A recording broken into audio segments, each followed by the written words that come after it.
Y vamos a nuestro enfoque de este mes de septiembre. Es el mes de comunión, ¿lo recuerdan? Y quiero que miremos acerca de las dispensaciones que tienen todo que ver con la comunión. Tuvimos hace poco un seminario de manejo de la palabra de Dios, ¿lo recuerdan?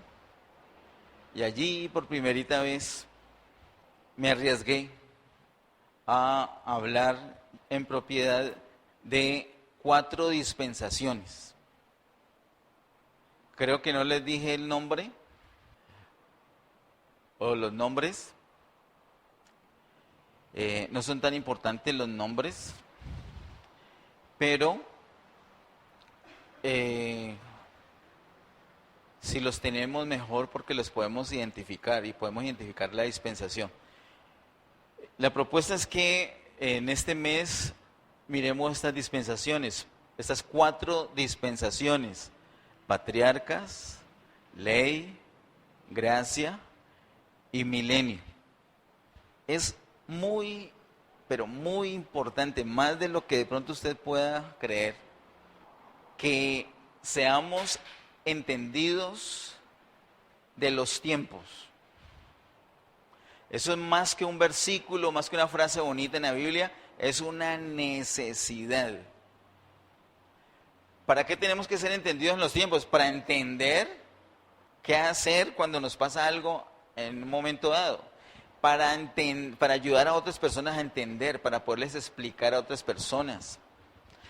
Hace un tiempo miramos acá si es el propósito de Dios, por ejemplo, en cuanto a la sanidad, sanar a todas las personas. Si hay una reunión de oración por enfermos, si es la voluntad de Dios, si está comprometido Él en su palabra, sanar a todas las personas que acudan a la reunión.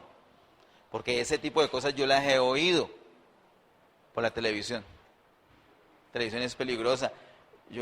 Razón tenía Gigi Ávila de hablar advirtiendo acerca de la televisión.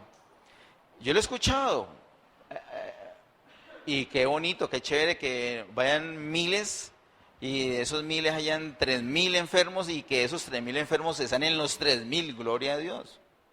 Pero de ahí a decir que el Señor tiene un compromiso, una palabra para hacerlo así, en esta dispensación, no, y eso lo vimos. Entonces debemos ser entendidos de los tiempos. Si no, cuando leemos algo en la Biblia empezamos a aplicar algo que ya pasó o algo que todavía no es, que está en futuro. Entonces debemos ser entendidos de los tiempos. Los tiempos son las dispensaciones.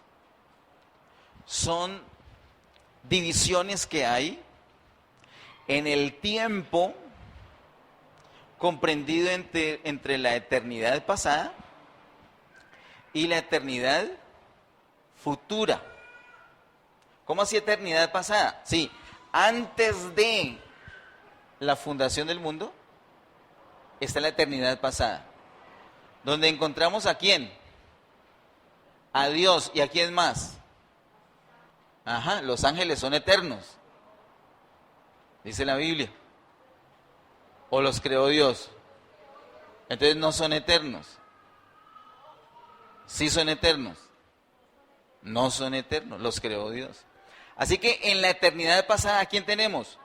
¿Y a quién más? Nadie más. ¿De acuerdo? ¿Estamos claros ahí? Sí, chévere hablar así para que no nos quede duda. En la eternidad pasada estaba Dios, y pare de contar.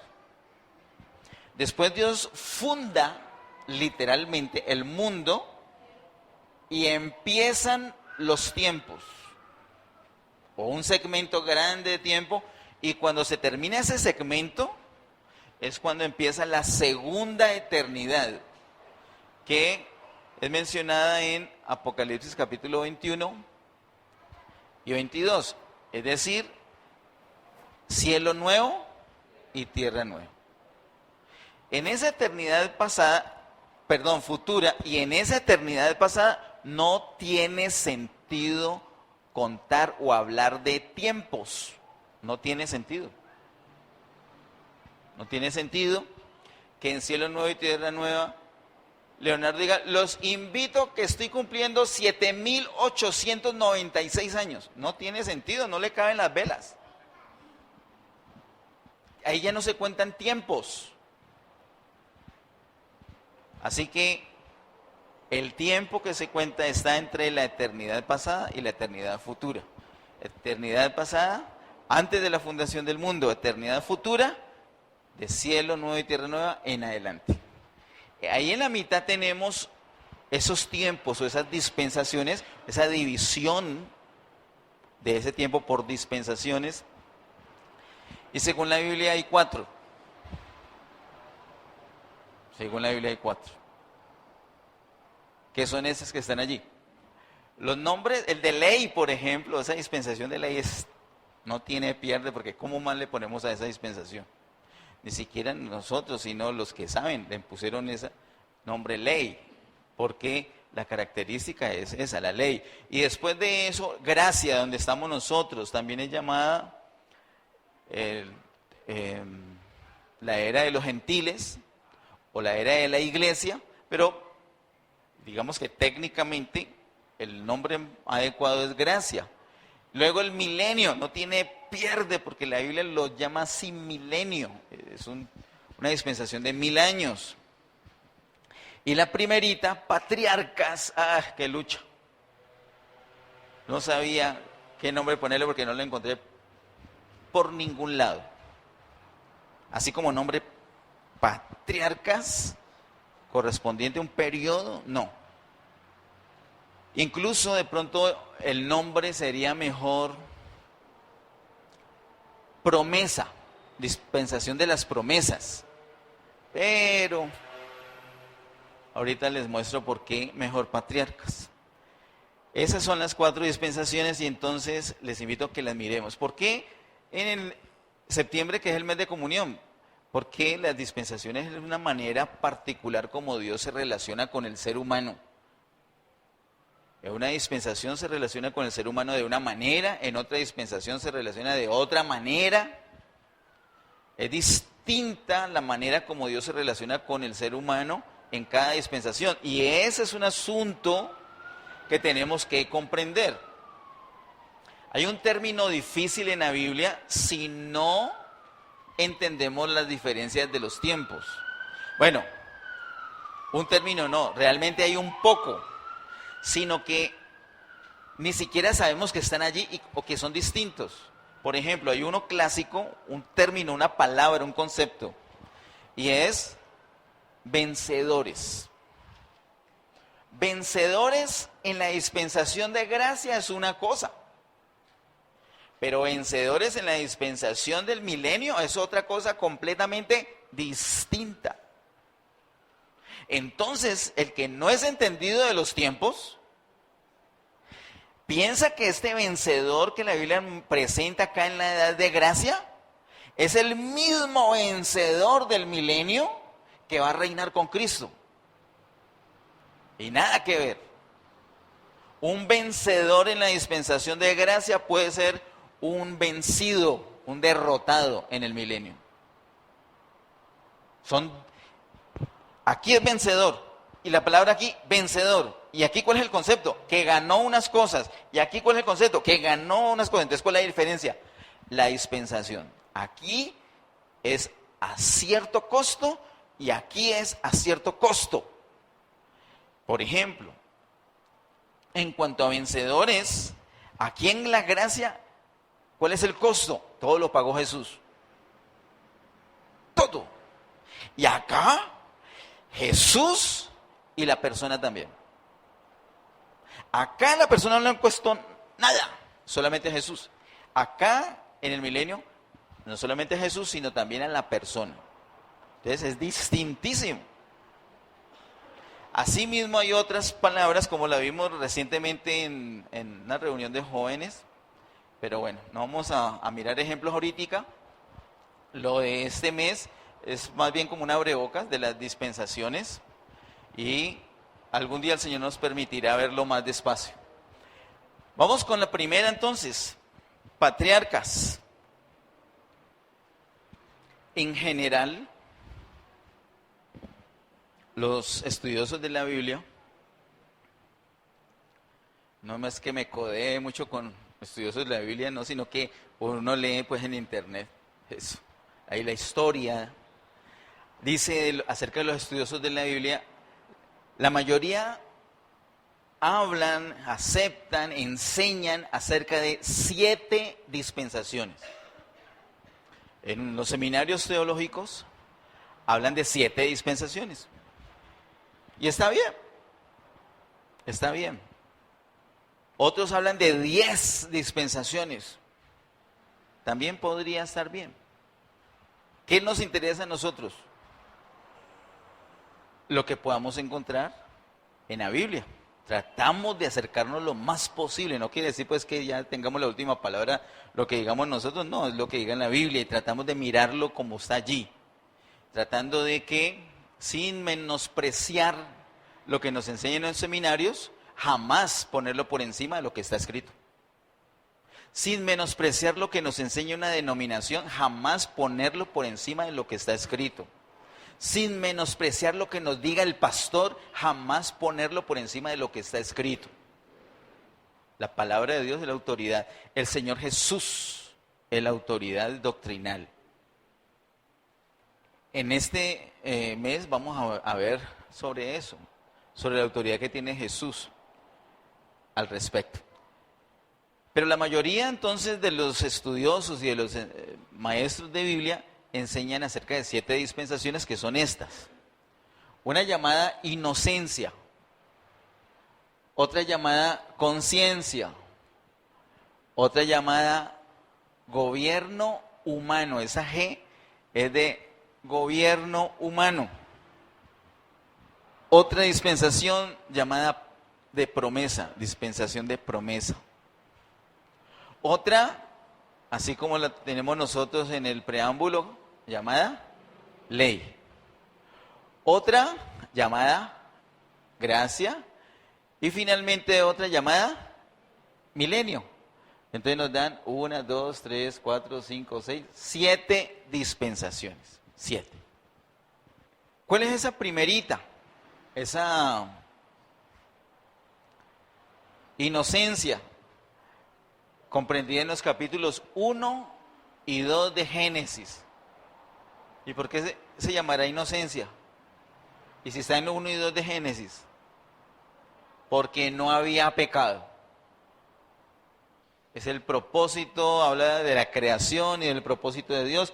El hombre no ha fracasado, el hombre no ha fallado. Entonces el hombre es completamente inocente. Inocencia, por eso lo llaman así. Y por eso digo, tienen razón, ¿o no?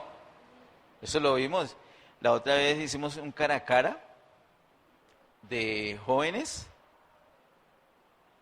y estuvimos hablando de las 4 caídas del hombre y tiene que ver con esto, inocencia. Luego viene la conciencia. ¿Cuándo es la conciencia? Entre Génesis capítulo 3 y Génesis capítulo 8. ¿Qué pasó en Génesis capítulo 3? El pecado del hombre. Entonces ya el pecado entra al hombre y una de las cosas que sucede es que sus ojos son abiertos. Entonces el hombre ya tiene conciencia para determinar esto es bueno y esto es malo. Ya no es inocente para preguntarle todo al Señor, sino que él ya decide. Desde ahí en adelante es que tenemos ese viejo mal hábito de no orar. Antes no. Antes todo se lo preguntaba el hombre a Dios. Ahora a veces le pregunta y otras veces no. De esa época que tenemos los ojos abiertos, creemos que nosotros sabemos más que Dios. Esa es una dificultad, nosotros tenemos que luchar contra eso. Así digamos, no, yo solo tengo claro, ¿ya oraste? No, pero es que no tengo que orar. No, sí tengo que orar. Sí tengo que orar. Esa es la conciencia, va desde la caída del hombre hasta el diluvio universal. Desde Génesis 3 se empieza a predicar el evangelio, ¿lo recuerdan? Lo vimos, Génesis 3:15. Dios le predica el evangelio por primera vez al hombre, le predica a Adán y a Eva, y ellos reciben y creen, ¿recuerda? Porque una muestra de que creyó es que Adán le puso a Eva un nombre y no era madre de los muertos, sino madre de los vivientes. Pero ¿cómo así? Si pecaron, iban a morir. Pero le pone madre de los vivientes, muestra que creyó, que al creer esa palabra ellos podían ser redimidos. Eso se lo enseñaron a Caín y a Abel, se lo enseñaron a sus hijos. Y ellos eran libres de creer o no creer. ¿Por qué? Porque ya tenían que apelar a su conciencia. Abel creyó y siguió el camino correcto. Por eso ofreció un sacrificio más excelente. El otro no, el otro acomodó su ofrenda de acuerdo a su estilo de vida. No acomodó su estilo de vida de acuerdo a la ofrenda. Eso es clave. Abel acomodó su vida de acuerdo a la ofrenda. Se volvió pastor, pero no de iglesia, sino de un rebaño, de ovejas. Caín no, Caín dijo, no, yo a qué hora me voy a poner a acomodar mi vida a eso. Acomodó la ofrenda y le pareció seguir el camino que él quisiera, y como en el camino de él era ser cultivador, entonces le llevó las famosas sidras de ofrenda al Señor. Acomodó la ofrenda a su vida. Tan tenaz, ¿no? No hagamos eso. Caín luego, que se va por el camino que no es, ¿qué sucede? Mata a Abel. ¿Recuerdan? Ya el pecado estaba adentro y desde adentro empezó a hacer estragos. Allí en el capítulo 4 de Génesis dice, finalizando el capítulo, que empezaron a invocar el nombre del Señor. Y en el capítulo 4 se muestra la descendencia de Caín, que no le sirvió al Señor, y luego la descendencia en el capítulo 5, la descendencia de Set, que fue el que Dios le dio a Eva como reemplazo de Abel, y la descendencia de Set sí le sirvió al Señor. Bueno, sin embargo, viene esa degradación, ¿cierto? A pesar de que ya estaban invocando el nombre del Señor, hasta que llega a la altura del capítulo 6, donde el Señor dice, no, esta gente se volvió pura carne. No hacen sino caso a sus pensamientos y a sus sentimientos, y no al discernimiento. No al discernimiento.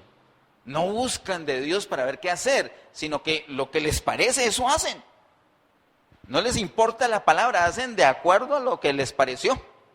Eso se volvió un despelote. Entonces, Señor, veo eso, y eso los llevó a unas consecuencias muy terribles, tanto que llegaron a tener en su carnalidad relaciones íntimas, seres humanos, con demonios. El Señor dijo no, y de ñapa salieron hijos de esas uniones. El Señor dijo, no, esto hay que destruirlo. Y manda el diluvio universal, salvando una familia. ¿Por qué? Porque Él tiene un propósito, y el propósito de Dios se cumple sí o sí. Guardó a Noé y a su familia, pero entonces viene el diluvio, y a la altura del capítulo 6, el diluvio 7, 8, ya se mermó ya dejó de llover. Y en el capítulo 9, que lo vimos acá, el origen de las naciones, lo vimos en julio, me imagino, creo. El origen de las naciones está en el capítulo número 9, ¿lo recuerdan? Y es la primera vez que se da el gobierno humano. Primera vez que un hombre iba a hacer justicia sobre otro hombre. Si alguien mataba a alguien, la justicia del hombre, el gobierno del hombre lo mataba a él. Antes no era así. Desde el capítulo 9 es donde por primera vez se habla de el gobierno humano. Esa dispensación, por eso se llama así, gobierno humano. Génesis 9 al 11. Y vimos acá que fue terrible. El origen de las naciones no fue el propósito de Dios, sino fue por rebelión del hombre. Noé fracasó. ¿Recuerdan qué hizo Noé? Cultivó uvas, hizo vino de uvas, se emborrachó y eso lo llevó a desnudarse. Él falló en el gobierno de sí mismo. Entonces no pudo gobernar a otros. Pero se dio origen a las naciones y fue terrible. Y la degradación continuó hasta el capítulo 11, donde toda la creación, todo el mundo desechó a Dios. Todo el mundo. Uy, fue terrible. Es que antes por lo menos estaba Noé y la familia. Pero a la altura del capítulo 11 de Génesis, todo el mundo le dio la espalda a Dios. Todo el mundo. Entonces el gobierno humano fracasó. Eso va de Génesis 9 al verso 11. Por eso usted no puede poner su esperanza en el gobierno. En ningún gobierno. Ni en ningún sistema de gobierno. Sino en el Señor. Bueno. Luego de eso ya sabemos qué capítulo arranca. Capítulo 12 con la promesa. Por eso se llama dispensación de la promesa. Mire que es fácil. Es fácil. Inocencia muy fácil. Conciencia muy fácil. Gobierno humano muy fácil. Y promesa sí que es cierto. Va de Génesis 12 hasta justo hasta Moisés. ¿Y qué trae Moisés? La ley. Trae la ley. Y después de la ley, gracia, y después de la gracia, el milenio. Acerca de la ley, de la gracia y del milenio, vamos a ver, si el Señor lo permite, en estos siguientes miércoles. Entonces, saquémoslo de aquí y vamos a Romanos capítulo 5, verso 14. Dice Romanos capítulo 5, verso 14. No obstante, reinó la muerte desde Adán hasta Moisés, aún en los que no pecaron a la manera de la transgresión de Adán, el cual es figura del que había de venir. Este verso 14 de Romanos 5 nos da una base, una muestra, un soporte en la Biblia, en la Escritura, para coger esas 4 dispensaciones, inocencia, conciencia, gobierno humano y promesa, y juntarlas en una sola. ¿Qué características hay allí? Pues la creación, el propósito de Dios y la promesa. Y la promesa de Dios no solamente está en Génesis 12. Recuerde que en Génesis 3 ya el Señor hizo una promesa también. Entonces, si alguien a todo ese periodo, a toda esa dispensación, la llamara dispensación de las promesas, estaría bien. Porque nosotros en el Antiguo Testamento, ¿qué cosas tenemos? Tenemos la creación, las promesas, la ley y los profetas. ¿Cierto? Esas cosas las tenemos nosotros, ¿dónde? En el Antiguo Testamento. Ese es el Antiguo Testamento, la creación, las promesas, la ley y los profetas. Eso, no hay más. Entonces, de la ley y los profetas está en la dispensación de la ley. Entonces, ¿qué nos queda? Las promesas y la creación. Así que esa dispensación podría llamarse creación y promesas, pero siendo que hay una dispensación o una parte de dispensación que ya la llamaron promesa, entonces para no confundirnos, mejor le puse patriarcas. Y además por otra cosa, bueno, no solamente yo por ahí vi que le llaman patriarcas. Y no solamente por eso, sino que podemos ver que hay unos patriarcas notables entre Génesis capítulo 1 y Génesis capítulo 12, como por ejemplo, patriarcas notables: Noé, Enoc, Abel, Adán, ¿o no? Set. Set. Todos esos hombres son patriarcas. Y no para allí, sino que vamos hasta Génesis 12. Y ahí encontramos a quién. A Abraham. Todos esos son los patriarcas. Antes de la ley, patriarcas.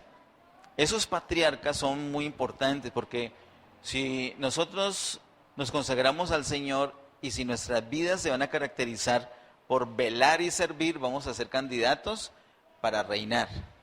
Y si finalmente estamos participando del reino en el milenio, nos vamos a encontrar con Abel, con Enoc. Nos vamos a encontrar con esta gente y no te vas, ¿cómo así esta gente lo que está aquí? Si esto no son de Israel, eso están antes. ¿Y Sed qué hace acá o qué? Pero si le damos una miradita a Génesis capítulo 12, versículo 1, que lo vimos creo que en el año 2014 por allá, lo vimos muy despaciecito los domingos. Hay una mujer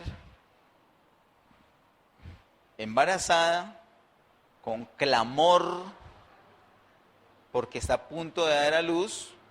No puja ni gime, sino que clama, porque es un tipo de dar a luz muy particular. Y ella no solamente está vestida de sol, que pienso que es representación de la iglesia, y no solamente tiene la luna bajo sus pies, que pienso que es representación de Israel, sino que tiene una corona con unas estrellas, que pienso que son los patriarcas. Bueno, eso ya es como especulación, pero yo pienso que esa mujer, como lo hemos visto en la Biblia, es la representación de todo el pueblo de Dios en todas las épocas. Y no podemos sacar a Enoc, por ejemplo, que caminó con Dios al punto que se lo llevó. Eso es peligroso de ponerse a andar tanto con Dios. Mira lo que le pasó a Gloria. Puso a caminar tanto con Dios que se la llevó.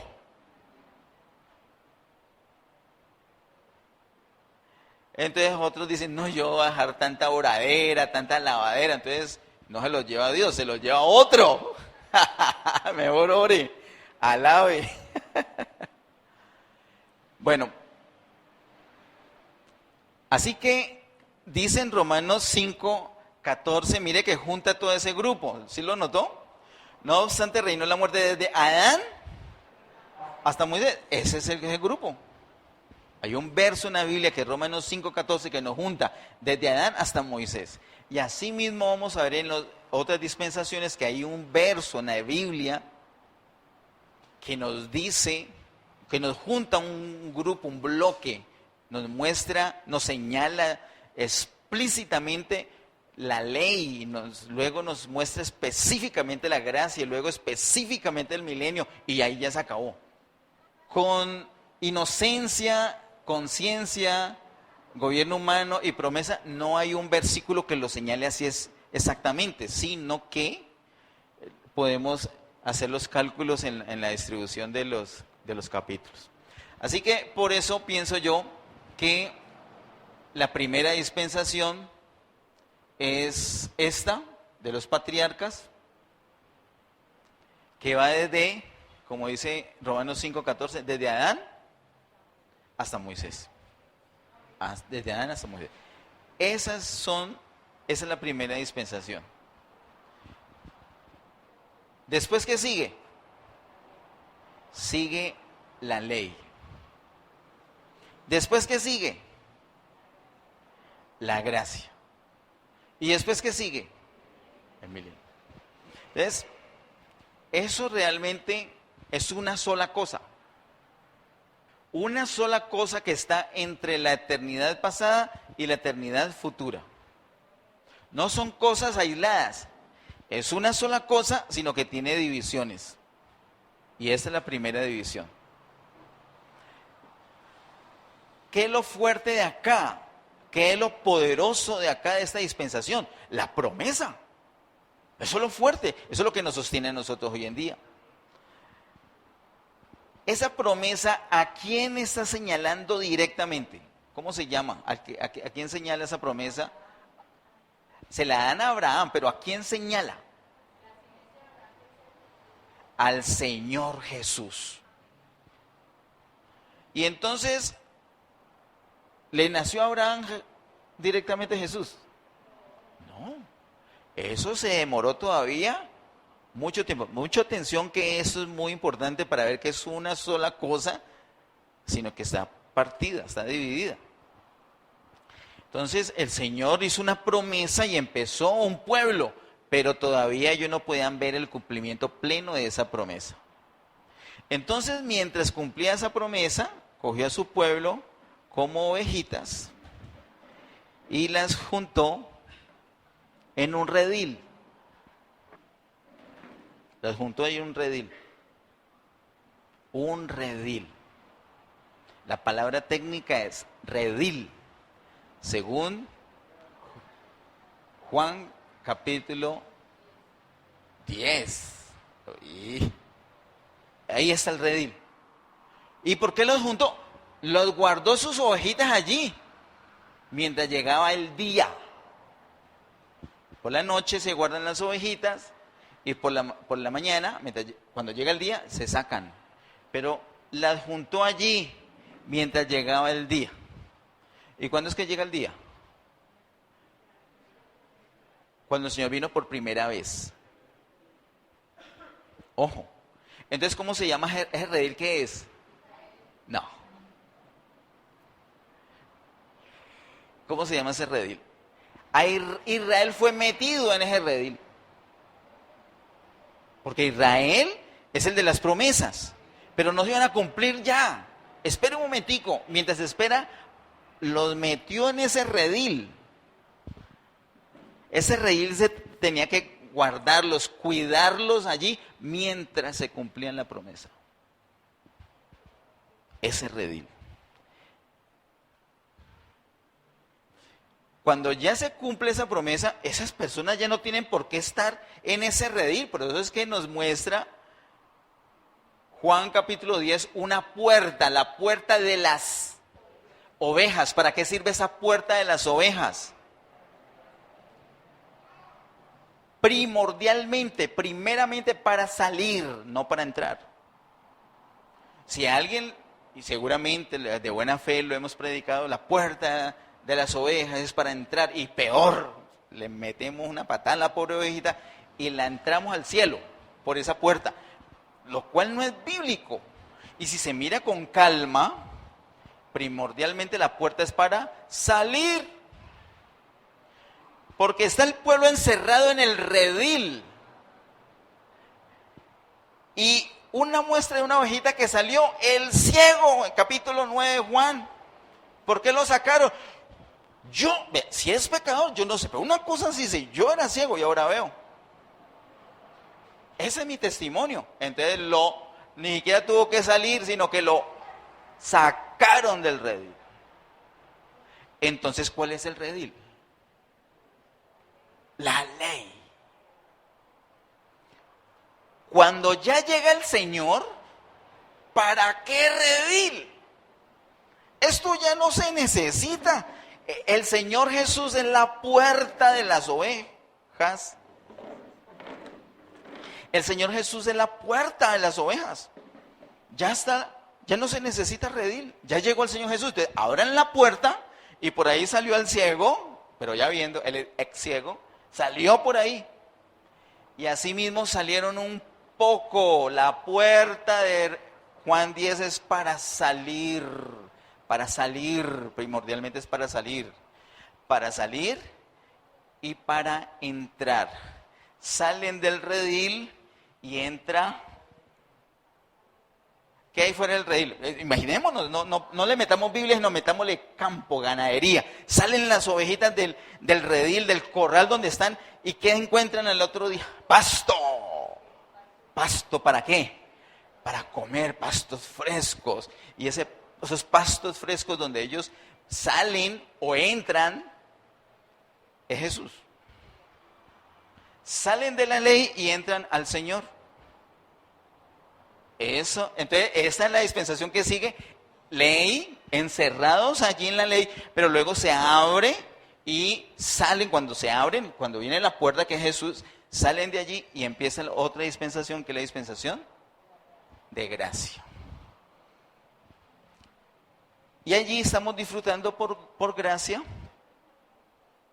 Y entonces luego viene otra dispensación que es de justicia, donde el Señor va a dar un premio de acuerdo a la manera como vivimos en esta gracia.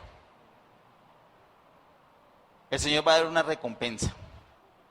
Y hay una recompensa principal que es reinar con Él en esa dispensación. Esas son las 4 dispensaciones que hay. Y la primerita entonces, los patriarcas. ¿Por qué mencioné todo de una vez? Porque para que nos demos cuenta que realmente es una sola cosa. Una sola cosa. La gracia, aunque su manifestación es en esta dispensación con la venida del Señor, porque el Señor viene a traer la gracia, según dice Juan en el capítulo 1, el Señor viene a traer la gracia y la verdad. A pesar de eso, la gracia, recuerde que no es en un momento, la gracia es eterna. Lo vimos hace unos años, la gracia es desde el infinito hasta el infinito, solamente que el Señor viene a traerla en un tiempo, en una dispensación. ¿Qué es lo que vemos allí? El propósito de Dios. ¿Para qué la formación de esos patriarcas? Para el propósito de Dios. ¿Y para qué entonces los encerró en un redil? Para guardarlos allí mientras se cumplía su propósito. Y cuando ya llegó el Señor, que es la puerta, por ahí salen, ¿para qué? Para hacer su propósito. Y caminan en esta gracia para ver cuáles caminan bien, para que puedan disfrutar de ese propósito del Señor, que es el gobierno sobre la tierra. Las dispensaciones no son cosas alocadas que el Señor hizo porque, ¡ay, pecó a Adán! No, pues me va a tocar cambiar esto. ¡Ay, mató al hermano! No, pues, ¡ay, se emborrachó! ¡Ay, No. El Señor tiene todo fríamente calculado. Desde el principio, Él tuvo un propósito cuando creó al hombre. Y las dispensaciones obedecen a ese propósito. Nosotros no estamos acá como sueltos a ver si de pronto el Señor hace algo con nosotros. No, Él ya nos tiene en la mira. Él ya nos tiene en la mira. Y a nosotros nos tocó esta dispensación. Nos tocó la mejor dispensación. Usted, ay, tan rico hubiera estado con Enoc. No, ahorita es mejor. Tan rico hubiera estado con Moisés. No, ahorita es mucho mejor. Tan rico haber estado con el Señor Jesús allí. Ahorita es mejor. No solamente es allí, sino acá. Ahorita es mejor. Estamos en la mejor. ¿Quién éramos nosotros para escoger? Ay, no, Señor, yo me pido la dispensación de gracia. No, nosotros no. Eso al Señor le plació que fuera así. Nosotros todo lo que, eso lo vamos a ver en su momento, pero todo lo que del Antiguo Testamento, ahorita lo estamos viendo. Promesas, aquí la estamos viendo. Lo de los profetas, aquí lo estamos viendo. Aquí estamos viendo todo. Nos tocó todo. Así que les invito a que oremos con nuestro corazón lleno de gratitud, dándole gracias al Señor por la dispensación que nos tocó y que nos ayude, pidámosle al Señor en oración, que nos ayude a ser entendidos de esos tiempos, de tal manera que cuando vamos a la palabra, leamos cualquier parte de la palabra, podamos identificar de qué estamos hablando y para quién estamos hablando. Así vamos a tener una mejor armonía no quiere decir que de aquí en adelante ya todo va a ser clarito, no, pero va a ser más fácil. Amén. Démosle gracias al Señor y pidámosle que nos ayude.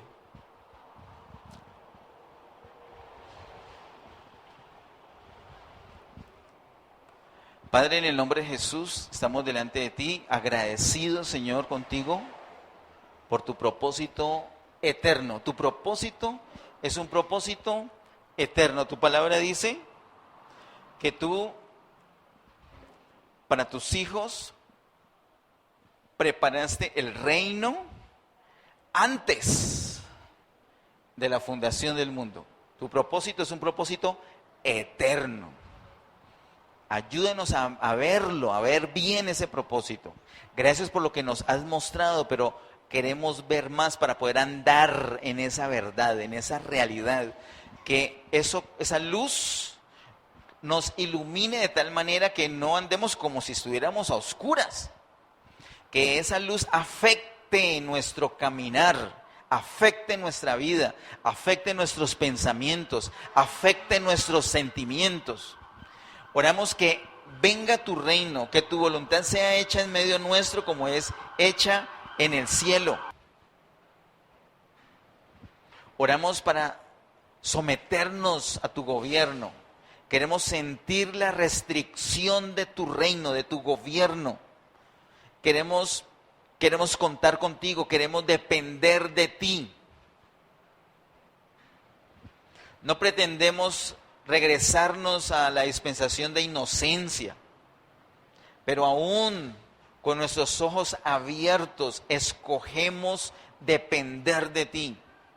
Muéstranos lo de mañana jueves, muéstranos lo de ese asunto que está por resolver, muéstranos lo de ese asunto familiar, muéstranos lo de ese negocio, muéstranos lo de esa parte académica, esa parte sentimental, muéstranos lo del viaje, muéstranos lo de la provisión, muéstranos las decisiones. Señor, muéstranos, guíanos por tu Espíritu. Te damos gracias, Señor, porque nos tocó esta maravillosa dispensación. Y posiblemente algunos de nosotros nos toque estar casi en esa transición. Ayúdenos, Señor. Ayúdenos a ser entendidos de los tiempos para que podamos leer tu palabra y comprenderla, que haya una mayor armonía, que la podamos disfrutar más, que podamos nosotros recibir más fácilmente tu consejo. Gracias, Señor, por los hombres que has levantado para estudiar las dispensaciones y nos enseñan a nosotros. Gracias por tu palabra, gracias por tu Espíritu que nos enseña tu palabra. Gracias, Señor, por Romanos 5:14, que dice que se junta desde Adán hasta Moisés. Tú tienes un propósito con eso, encerrar todo este periodo en una sola dispensación. Señor, te damos gracias por tu propósito.